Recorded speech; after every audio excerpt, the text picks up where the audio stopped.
घर के मुख्य द्वार पर सही विधि और सही समय जल छिड़कने से हर परेशानी होगी दूर, घर में होगा धन आगमन। नमस्कार दोस्तों, ओम नमो भगवते वासुदेवाय नमः। जय माता रानी। दोस्तों, आपके अपने चैनल शुभ मंगल में आपका बहुत बहुत स्वागत है। माँ भगवती दुर्गा की कृपा आप और आपके पूरे परिवार पर सदा सर्वदा बनी रहे। दोस्तों, आज की वीडियो एक बहुत ही ज्यादा रिक्वेस्टेड वीडियो है, क्योंकि बहुत समय से आप लोगों के प्रश्न आ रहे हैं कि मुख्य द्वार पर जल छिड़कने का सही समय क्या होता है और सही विधि क्या होती है। किस समय हमें जल छिड़कना चाहिए मुख्य द्वार पर? क्या मुख्य द्वार पर जल छिड़कने के लिए स्नान करना आवश्यक है या बिना स्नान किए भी मुख्य द्वार पर जल का छिड़काव किया जा सकता है? जल छिड़कने से पहले या फिर झाड़ू लगाने के बाद जल छिड़कना चाहिए। और एक और प्रश्न आया है कि क्या पीरियड्स में हम अपने घर के मुख्य द्वार पर जल का छिड़काव कर सकते हैं या मुख्य द्वार पर दीपदान कर सकते हैं? और जल से ही जुड़ा हुआ एक और प्रश्न है आपका कि मंदिर में जो प्रतिदिन हम एक लोटा जल रखते हैं उसका हमें क्या करना चाहिए, किस प्रकार प्रयोग करना चाहिए, क्या हम उसे खाने में प्रयोग कर सकते हैं, उस जल का उपयोग किस प्रकार से होना चाहिए। और मुख्य द्वार पर जल छिड़कने से संबंधित आपका अगला प्रश्न है कि कई ऐसे लोग हैं जो कि फ्लैट में रहते हैं, कुछ ऐसे लोग हैं जो किराए के मकान में रहते हैं, एक ही कमरे में रहते हैं, तो उन्हें अपने घर के मुख्य द्वार पर दीपदान किस प्रकार से करना चाहिए, जल कहाँ छिड़कना चाहिए, मतलब वो किस जगह को मुख्य द्वार मानकर वहाँ पर मुख्य द्वार से जुड़े हुए उपाय करें। तो आज की वीडियो पूरी तरह से आपके प्रश्नों पर ही आधारित है, इसलिए बहुत महत्वपूर्ण है, पूरा जरूर देखिए।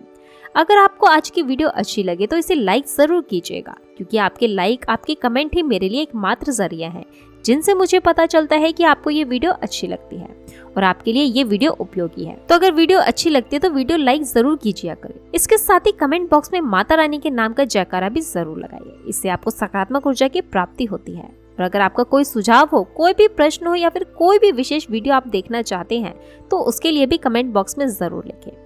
चैनल पर अगर पहली बार आए हैं, अभी तक आपने चैनल को सब्सक्राइब नहीं किया है, तो आज की वीडियो अगर आपको अच्छी लगे तो चैनल को सब्सक्राइब जरूर कर लीजिए और बेल बटन को भी प्रेस कर लीजिए। इससे ये होगा कि इस चैनल पर जो भी नई वीडियोस अपलोड होंगी उनकी नोटिफिकेशन आपको सही समय पर प्राप्त होगी। तो चलिए अब जानते हैं कि मुख्य द्वार पर जल छिड़कने का सही समय क्या होता है और सही विधि क्या होती है। तो देखिए, अगर आप मुख्य द्वार पर जल छिड़कते हैं तो आपको ध्यान रखना है कि जल आप एक दिन पहले ही, मतलब रात को सोने से पहले, एक पात्र में, कोई भी पात्र आप ले सकते हैं। जैसे कि आप एक तांबे का भी पात्र ले सकते हैं, तांबे का ना हो तो आप पीतल का भी ले सकते हैं, स्टील का भी ले सकते हैं, चांदी का भी ले सकते हैं। जो भी पात्र आपके पास उपलब्ध हो, लोटे में थोड़ा सा गंगा जल डाल दीजिए और उसके ऊपर शुद्ध जल भर दीजिए। और हाँ, गंगा जल ना हो तो परेशान होने की आवश्यकता नहीं है, सिर्फ शुद्ध जल ही आप पात्र को भर सकते हैं। और शुद्ध जल से भरे पात्र को आप अपने घर की रसोई में रख दीजिए। अब जैसे कि आप अगले दिन सुबह उठकर इस जल का छिड़काव अपने घर के मुख्य द्वार पर करेंगे। अब बहुत से भक्तों के प्रश्न आए हैं कि क्या हम स्नान से पहले ये जल का छिड़काव कर सकते हैं या फिर स्नान करना आवश्यक है। देखिए, मुख्य द्वार जो सुबह सवेरे सबसे पहले हम जल का छिड़काव किया जाता है, जैसे कि रसोई में रखा हुआ जल होता है, ये एक तरीके से उपाय के तौर पर किया जाता है। घर में किसी भी प्रकार की परेशानी हो, किसी भी प्रकार के दुख दर्द हो, गरीबी हो या फिर ग्रह क्लेश हो, बहुत अधिक रहता है, मतलब किसी भी प्रकार की नकारात्मक ऊर्जा से आप परेशान हैं, बहुत समय से परेशानियों से घिरे हुए हैं, तो ऐसे में घर की रसोई में जल रखा जाता है और यही जल मुख्य घर के द्वार पर भी सुबह उठकर छिड़का जाता है। इसके छिड़काव से आपके घर की कोई भी परेशानी हो बहुत शीघ्र समाप्त हो जाती है। इस उपाय को करने से आपके घर में सुख समृद्धि आती है, ग्रह कलेश से भी मुक्ति मिलती है, बीमारियों से मुक्ति मिलती है। मतलब देखिए, किसी भी प्रकार की मानसिक परेशानी हो, शारीरिक परेशानी हो, आर्थिक तंगी हो या आपके घर में कोई वास्तु दोष हो, किसी भी प्रकार का ग्रह दोष हो, जैसे कि कई बार ऐसा होता है कि कई लोगों के ऊपर कई प्रकार के बुरे ग्रह दोषों का प्रभाव होता है, जिसकी वजह से घर में परेशानियां हमेशा बनी रहती है। तो ग्रह दोषों के प्रभाव से भी आपको मुक्ति मिलती है, वास्तु दोष और पितृ दोष भी समाप्त होते हैं। इसके साथ ही जैसे कि बहुत से लोगों के प्रश्न होते हैं, उनके ऊपर किसी ने कुछ करा दिया है, उनके परिवार में किसी भी प्रकार के पहले कोई परेशानी नहीं थी, लेकिन अभी कुछ समय से परेशानियां लगातार आती जा रही हैं और कोई रास्ता नहीं मिल रहा है परेशानियों से निकलने का। किसी के भी किए क्रय तंत्र मंत्र का प्रभाव हो, किसी की बुरी नजर का प्रभाव हो, तो भी आपके इस उपाय से, मतलब एक लोटा जल से, आपकी परेशानी स्वतः ही कुछ दिनों में समाप्त हो जाती है। तो ये सभी परेशानियों से मुक्ति पाने का सबसे रामबाण, ये सबसे आसान उपाय होता है जो हमारे शास्त्रों में वर्णित है। तो आप अपने घर की रसोई में 1 लोटा जल रखें रात में भरकर और प्रातःकाल जल्दी उठकर उसी जल से अपने घर के मुख्य द्वार पर छिड़काव कीजिए। अब जैसे कि बहुत से लोगों के प्रश्न आते हैं कि जैसे ये जल हमें किस समय अपने घर के मुख्य द्वार पर छिड़कना चाहिए, तो सुबह सूर्य उदय होने से पहले इस जल का छिड़काव आपको अपने घर के मुख्य द्वार पर कर देना चाहिए। आप चाहें इसके बाद आप शुद्ध जल से मतलब किसी भी दूसरे जल से अपने घर के मुख्य द्वार को धोते हैं तो बाद में भी धो सकते हैं, कोई समस्या नहीं है। लेकिन इस जल का छिड़काव घर के मुख्य द्वार पर सूर्योदय होने से पहले हो जाना चाहिए। और अब जैसे आपका अगला प्रश्न है, क्या हमें स्नान करके इस जल का छिड़काव अपने घर के मुख्य द्वार पर करना चाहिए या फिर बिना स्नान किए भी कर सकते हैं? देखिए, ये जो हम जल छिड़कते हैं मतलब ये एक उपाय होता है, तो इसे हम स्नान करने के बाद नहीं करते हैं। सुबह सुबह पहले जल्दी उठते ही हैं और सबसे पहले घर की रसोई में जाएंगे। उसके बाद उस जल को लेकर आप घर के मुख्य द्वार पर जाएंगे। मुख्य द्वार खोलकर मतलब मेन गेट खोल दीजिए और उसके बाद मुख्य द्वार पर इसी जल का छींटा मार दीजिए। और जल का छिड़काव करते समय अपने पितरों का ध्यान कीजिए, माँ लक्ष्मी का ध्यान कीजिए, क्योंकि कहा जाता है कि सुबह सुबह माँ लक्ष्मी प्रत्येक द्वार पर आती है, सबके द्वार पर आती हैं। द्वार खुले होते हैं जिनके घर के द्वार पर जल का छिड़काव हुआ रहता है, उसके घर में प्रवेश कर जाती है। लक्ष्मी का अपने मन से ध्यान कीजिए और एक तरह से प्रार्थना कीजिए कि हे माँ लक्ष्मी, आप मेरे घर में प्रवेश करें, मैं आपका स्वागत करने के लिए तैयार हूँ।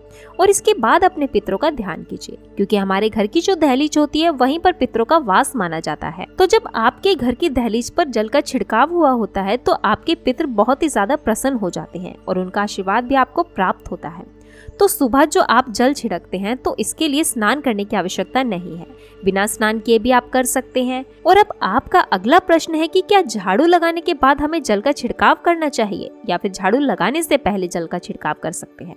तो देखिए, जैसे मैंने आपको पहले ही बताया, सोकर उठने के बाद सबसे पहले कार्य जो आपको करना है वो जल का छिड़काव ही करना है। उसके बाद आप झाड़ू लगा सकते हैं, लेकिन एक चीज का ध्यान रखिए, जब हम सोकर उठते हैं तो सबसे पहले बिस्तर पर बैठे हुए अपने दोनों हथेलियों को जोड़कर और दोनों हथेलियों के सामने से जोड़कर पूरी हथेली को देखा जाता है। उसमें माँ लक्ष्मी का ध्यान किया जाता है, उसके साथ ही पंच देवताओं का ध्यान किया जाता है। पंच देवता कौन कौन से होते हैं? माँ दुर्गा, भगवान शिव, भगवान श्री हरि विष्णु, गणपति गजानन और भगवान सूर्य देवता। पंच देवताओं का ध्यान हम अपने हाथों में ही करते हैं, हथेलियों में ही करते हैं। करागरे वस्ते लक्ष्मी कर्मधाय सरस्वती करमूले तू गोविंदा प्रभाते प्रदर्शनम। हम इस मंत्र का उच्चारण हम चाहे तो कर सकते हैं, नहीं करते हैं तो भी कोई बात नहीं है। अपने इष्ट देवताओं का और पंच देवताओं का ध्यान अपनी हथेलियों में कर लीजिए। उसके बाद दोनों हाथ जोड़कर सभी देवी देवताओं को प्रणाम किया जाता है और उसके बाद अपने हाथ से पृथ्वी का स्पर्श करते हैं, धरती को छूकर प्रणाम करते हैं 2 या 3 बार। उसके बाद अपना दाहिना पांव पृथ्वी पर रखते हैं, धरती पर रखते हैं। तो उसके बाद ही बाकी के जो भी सभी कार्य होंगे उसके बाद ही किए जाएंगे। जल का छिड़काव आप उसके बाद ही करेंगे, मतलब सुबह उठने के बाद सबसे पहले हथेलियों के दर्शन, फिर धरती को प्रणाम कीजिए, फिर धरती पर पैर रखिए और उसके बाद रसोई में जाकर आपको जल लेना है और घर के मुख्य द्वार खोलकर मुख्य द्वार पर जल का छिड़काव करना है, माँ लक्ष्मी का और अपने पितरों का ध्यान करना है। उसके बाद आप अपने घर में आ जाइए और उसके बाद जो भी आपके रूटीन वर्क होते हैं, मतलब झाड़ू लगाएंगे या फिर आप स्नान करेंगे या फिर कार्य उसके बाद किए जाएंगे। अब जैसे कि कई लोगों का प्रश्न आते हैं कि जब हम जल का छिड़काव करते हैं क्या उसी समय हम घर के मुख्य द्वार पर झाड़ू लगाकर और पानी डालकर क्या हम मुख्य द्वार को अच्छे से सफाई कर सकते हैं? जी हाँ, बिल्कुल कर सकते हैं। पहले आप जो रसोई में रखा हुआ जल है उसका जल का छिड़काव कर लीजिए। उसके बाद और भी पानी डालकर, मतलब अगर आपके पास जल और उपलब्ध है तो जल लेकर घर के मुख्य द्वार की अच्छी तरह से झाड़ू से और साफ सफाई कर सकते हैं। और कई लोगों के प्रश्न आए हैं कि हम किसी फ्लैट में रहते हैं या फिर किसी ऐसे कमरे में रहते हैं, किराए के कमरे में, कि हमारे पास एक ही कमरा है, तो हम जल का छिड़काव या फिर दीपदान कहाँ करें, कैसे करें? देखिए, जो आपका अपना कमरा है या फिर जो फ्लैट है आपका, जहाँ पर आपकी नेम प्लेट लगी हुई है, आप उसी स्थान पर दीपदान करेंगे और उसी स्थान पर आपको जल का छिड़काव करना है। जहाँ पर आपका अगर कमरे का मकान है, आप कमरे का जो दरवाजा है वहीं पर आपको थोड़ा सा जल छिड़कना है और वहीं पर आप दीपदान भी करेंगे। जो कि मुख्य द्वार से जुड़े हुए उपाय होते हैं वो आप अपने घर के, मतलब जो अपना कमरा है उसके बिल्कुल दरवाजे के पास ही करेंगे। और आपका अगला प्रश्न ये है कि क्या पीरियड्स में हम अपने घर के मुख्य द्वार पर जल का छिड़काव कर सकते हैं, दीपदान कर सकते हैं? देखिए, जल का छिड़काव करने के लिए पीरियड्स हो या ना हो उससे कोई फर्क नहीं पड़ता, आप जल का छिड़काव कर सकते हैं। रही बात दीपदान की, तो दीपदान देखिए कार्मिक पूजा में आ जाता है और कार्मिक पूजा में हम बिना शुद्ध हुए ही नहीं कर सकते, मतलब पीरियड समाप्त होने के बाद ही आप ये कर सकते हैं। बाकी जल का छिड़काव आप कभी भी कर सकते हैं, पीरियड्स में भी कर सकते हैं, कोई समस्या नहीं है। और अब आपका प्रश्न है कि क्या मंदिर में जो हम जल रखते हैं क्या वो रखना जरूरी है? अगर हम रखते हैं तो क्या जल का क्या करें? देखिए, मंदिर में जल रखना बहुत आवश्यक है। जल एक प्रकार की ऐसी चीज होती है जिससे सभी प्रकार की जो एनर्जी होती है वो ऑब्जर्व हो जाती है। तो हम पूजा पाठ करते हैं, मंत्रों का जाप करते हैं या वहाँ पर प्रार्थना करते हैं, जो भी हमारे आपके मन में कामना रहती है भगवान से, तो वही सभी चीजें उन जल से समाहित हो जाती है। इसलिए पूजा करने से पहले घर के मंदिर में 1 लोटा जल रखा जाता है और उसके बाद दीपदान मतलब एक दीपक प्रज्वलित कर दिया जाता है। अग्नि और जल का एक तरह से बैलेंस हो जाता है और इसलिए शास्त्रों के अनुसार घर के मंदिर में 1 लोटा जल ही हमेशा होना चाहिए और दीपक प्रज्वलित करना चाहिए। तो अब इस दीपक का क्या करना चाहिए? देखिए, जब हम जल रखते हैं सुबह की पूजा में रखते हैं, मतलब सुबह जो हम पूजा करते हैं प्रातःकालीन पूजा, उस समय जल रखा जाता है। और जो जल हम अपने अगले दिन उठते हैं, मतलब जब आप अगले दिन पूजा करने जाते हैं इत्यादि करने के लिए, तो उस जल को उठाते हैं। सबसे पहले तो उस जल का प्रयोग सुन लीजिए। सबसे पहले तो आप अपने घर के सारे कमरों में, मतलब पूरे घर में उस जल का छिड़काव कर दें। तो इससे आपके घर का शुद्धिकरण हो जाता है, क्योंकि वो बहुत ही पॉजिटिव एनर्जी से भरा हुआ जल होता है। उस जल का छिड़काव करने से किसी भी प्रकार की नकारात्मक ऊर्जा का प्रवेश आपके घर में नहीं होता है। किसी भी प्रकार की परेशानी आपके घर में हो, अगर आप नियमित तौर पर उस जल का छिड़काव करें अपने घर में, तो निश्चित ही आप परेशानियों से मुक्ति पा जाते हैं। किए कराए तंत्र मंत्र के प्रभाव से मुक्ति पा जाते हैं। दूसरा इसका उपाय आप कर सकते हैं, जैसे कि घर में कोई बीमार है तो आप इस जल को उस व्यक्ति के पीने के लिए दे सकते हैं। और ये जल इतना पावरफुल होता है कि इस जल को पीने से बड़ी बीमारियों से, मतलब लंबी बीमारियों से भी धीरे धीरे राहत मिलने लग जाती है। कई बार होता है ना कि आप लोगों के प्रश्न आते हैं कि दवाई तो हम कर रहे हैं लेकिन दवाई हमें लगती नहीं है, दवाई का कोई प्रभाव भी देखने को नहीं मिलता है। तो ऐसे में अगर आप जल को पीने के लिए रोगी को दिया जाए तो बहुत अच्छी दवाइयां काम करने लग जाती हैं। और जैसे कि परिवार में बहुत अधिक कलह कलेश रहता है, हमेशा आपस में सामंजस्य बनता ही नहीं है, आपस में हर बात पर मतभेद होता है, तो परिवार के सभी सदस्य इस जल में से अगर थोड़ा थोड़ा पीते हैं, धीरे धीरे विचारों में परिवर्तन आने लग जाता है। सकारात्मक विचार सभी के होने लग जाते हैं और आपस में समन्वय होने लग जाता है। ऊपर से कलह कलेश और मतभेद हमेशा के लिए समाप्त हो जाते हैं। और मंदिर में रखे हुए जल का अगला उपाय क्या है? अगर आप कोई दुकान करते हैं या कोई व्यापारिक स्थल है आपका, जिसमें प्रतिदिन इसी जल से थोड़ा सा जल ले जाकर दुकान पर, व्यापारिक स्थल पर छिड़काव कीजिए। इससे आपके दुकान, आपका काम बहुत अच्छा चलेगा, मतलब किसी भी प्रकार की परेशानी आपके व्यापारिक स्थल पर नहीं आती है। क्योंकि जैसे मैंने आपको बताया, ये जो जल होता है बहुत ही पावरफुल होता है, बहुत ही पॉजिटिव होता है। इस जल का छिड़काव करने से बहुत सारी परेशानियां स्वतः ही समाप्त हो जाती हैं। अगर आपकी दुकान पर किसी की नजर लगी हुई है, बहुत से लोगों का प्रश्न आते हैं कि हमारे काम को किसी ने बांध दिया है, मतलब किसी की बुरी नजर सी लग गई है कि पहले तो दुकान बहुत अच्छी चलती थी पर अब नहीं चल रही है। तो आप इस उपाय को कर सकते हैं। निश्चित ही बहुत जल्दी आपको परेशानियों से मुक्ति मिल जाएगी और दिन दुगनी रात चौगनी आपके व्यापार में तरक्की होगी। और हाँ, मंदिर में रखे हुए जल को आप अपने घर की रसोई में खाना बनाने में, पीने में भी प्रयोग कर सकते हैं। लेकिन खाना बनाने में प्रयोग तभी कीजिए जब आपके घर में बिल्कुल सात्विक भोजन बनता हो। मतलब अगर आपके घर में लहसुन प्याज का खाना बनता है तो खाना बनाने में इस जल का प्रयोग नहीं किया जा सकता है। फिर आप लोग थोड़ा थोड़ा परिवार के सदस्य मिलकर इस जल को ग्रहण कर सकते हैं और बचे हुए जल को आप अपने घर में पौधों में भी डाल सकते हैं। तो देखिए, ऐसा नहीं है कि मंदिर पर रखा हुआ जल बेकार होता है, किसी काम का नहीं होता है। बहुत सारे उपयोग इस जल के होते हैं, बहुत सारे उपयोग इस जल के होते हैं अगर हम सही तरीके से प्रयोग करें तो। अपने जीवन की बहुत सारी परेशानियों का समाधान मात्र एक लोटे के जल से हम कर सकते हैं। तो ध्यान रखें कि मंत्रों से अभिमंत्रित जल बहुत महत्वपूर्ण होता है, बहुत शक्तिशाली होता है और हमारे घर के मंदिर पर रखा हुआ जल देवताओं का आशीर्वाद होता है, क्योंकि पूरे समय वो देवताओं के पास होता है। देवी देवता वहां पर रहते हैं, हर प्रकार की शक्ति समाहित होती है, सकारात्मक शक्तियां होती हैं। और इस जल का प्रयोग अगर हम सही तरीके से करते हैं, मतलब उसको पीने में करते हैं, खाना बनाने में करते हैं, घर में जल का छिड़काव करने में करते हैं, तो इससे हमारी सारी समस्या का समाधान होता है।